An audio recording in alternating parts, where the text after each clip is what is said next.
Okay, so we have the Planner Hub here that you've just downloaded to your Notion website. Thank you for downloading that. So let me just show you quickly that this is a black screen. I'm sure yours shows a white screen. You can change that to a black screen if you'd like, or keep it white. But you just do it here in the settings. And you want to go to theme and just choose light to get it to light or to dark. So I'm going to keep mine in dark. So when you downloaded it, it would have been in the light color, unless your screen's already, your theme already is in the black, dark. All right, so let's show you the Planner Hub. The Planner Hub is just a main page where it shows a lot of the databases that work within the planner. You can have this be your main go-to page in the beginning if you'd like, and you could do that by starring it right there. So if I hit the star and it turns yellow here, then it shows my favorites right here. So there it is. All right, so let's get right into how do we use it right away. Let's go to the Student Info Hub. That's the first place we're going to go. And you'll notice here I have 4 students. If you don't use all these 4 students, that's fine. I'll show you how to make sure you only are showing the student that you are using. Please do not delete, because if you did need to add a student, it is not something that you are able to do. Do not use the new button here as well. So all these students' faces that you see are the ones that you are going to use, and just replace with your own.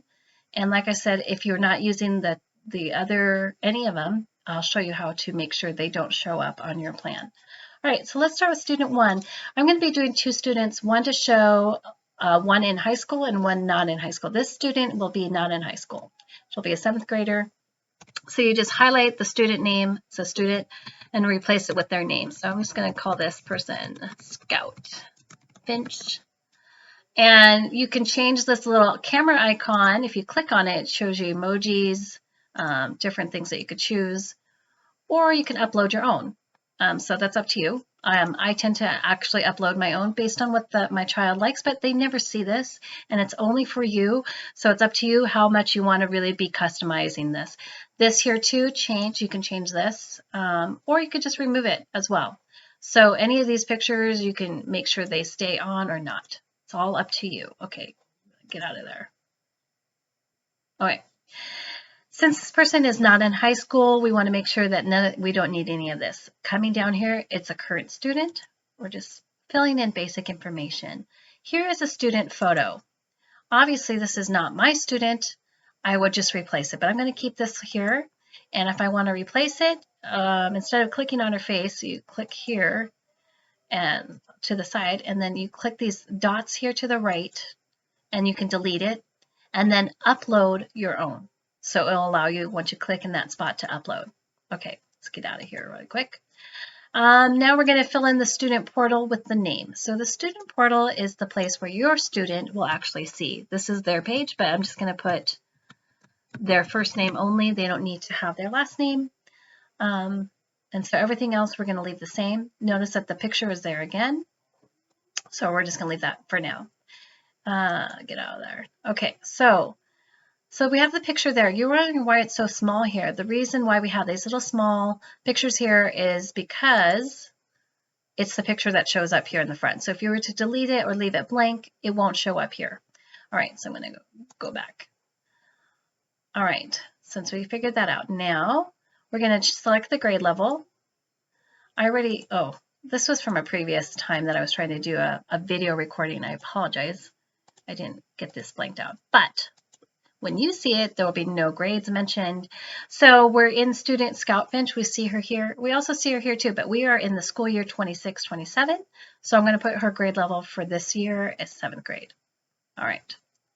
Get out of there. Change that so she's 7th grade right now.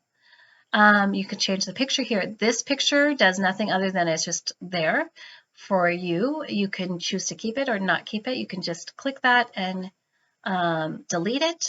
Or you could replace it with your own photo. It could be her photo, it could be anything, or just not have it at all. Okay, this right here, plan a course, we're not going to worry about that right now. That's just when we're doing scheduling. We are just inputting basic information to get us set up.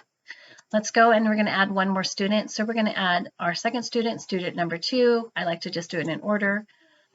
And I'm going to call him, let's see, I'm going to replace this. Oh, Jonathan Finch. Okay. We're going to call him Jonathan. His picture, he's a current student. He is in high school. Now, it says 24 there. Again, I was recording earlier, and so I didn't read, but you'll see it's empty. And in Washington State, their public school system requires 24 credits to graduate high school. As a homeschooler, you don't have to do that. That's just up to you. In my household, we do use the 24 because my kids tend to go to the colleges, and that's just easier for me to make sure that have everything covered. But you definitely don't have to do it. Please check with your state on what is required for credits on a transcript. So that is why I put 24 there. He hasn't earned any credits yet because he's just now going to be starting in the 9th grade. So we don't have anything there. He's student 2, so we're going to change this name, and it's going to be Jonathan. Okay, so we got out of here. And I want to make sure that I forgot to highlight this student order. Please do not change this. It is very particular, specific to each student. So if he was student number 2, he's going to be order number 2, and that just will always track their records. And you'll know it because based on their profile, you can always say what student number was he. But basically, they'll always be connected. All right, we want to select his grade level. So he's entering high school, and they enter high school in 9th grade here in Washington State. So that's what I'm picking it for. All right. And we're going to ignore everything else here. All right. So now let's go back to the Planner Hub, and we're just going to quickly input the name and info for the parent. And we're going to go here to the parent portal. This could be a favorites page as well. Could be also a page that you want to land on every day. But for now, we're just changing names. We're not doing anything really with this. Okay. Mom's portal. Whoops. Okay. And let's go back to the Planner Hub, and we have to put also the parent profile. And this is just basic information and just a holding place, really. Okay, and it could be mom, dad, whoever's in charge of the planner, that's who this profile page would be for. And you're using it only one time for the whole time that you have this planner. This planner is good from 2026 through June 2030. And then hopefully by then I'll have another set of 4 years to go by. But so here we go. We have all this. I can replace my picture here. This is not me. This is AI generated. And just put in my own photo or whatever photo I want to use. It doesn't have to be your personal photo. It's just whatever. Okay. We've done that. Now we have to go. I told you we're going to figure out to make sure we have everyone that we're going to include for the school year. We're going to annual school summaries.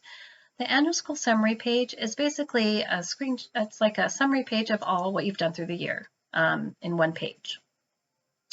So we're just going to make sure that we're all going to get it set up. So we're going to do current school year, yes, 2026.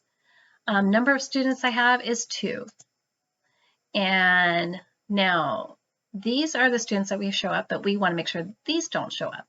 So what I'm going to do is I'm going to click on student number 3, and I'm unlinking her from the school year database. I'm not deleting because, like I said, once you delete, you can't capture that, and so it's better that you just don't show them in case you need to add a student later. And even if you never add a student, they're good for backup. Like say you messed up a whole profile, just use student 3 and student 4. So let's get back out of that one. So we undid that link. Okay, we got to do student 4.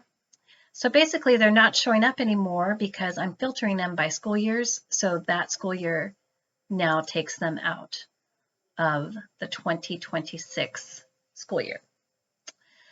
You'll notice too in this profile, it kind of gives a summary of what has been happening with this student. Right now we're at 0s for everything, right? GPA, credits needed, credits in progress. So that's just what that looks like. Okay, the current grade level, we have Scout and we have Jonathan, 7th and 9th, but we don't need these ones. So what we're going to do here is click on student 3 and just unlink their page. Student 4, and we're just unlinking the school year page. All right. Also, we're going to do the same thing for attendance. So right now we are just setting this up to make sure everything's going to run smooth with all the right people. So 3, this is profile 3 and profile 4. This is student 1, student 2. So we're going to get rid of, unlink this page and unlink that page. All right. Let's go back to the annual summary page. And now you'll notice that everything is now showing the only current students for your school year. Only your current students for the school year. All right. Okay, I'm going to go ahead and pause this video and make a new one to show we're going to talk about next is using the parent portal and what that means.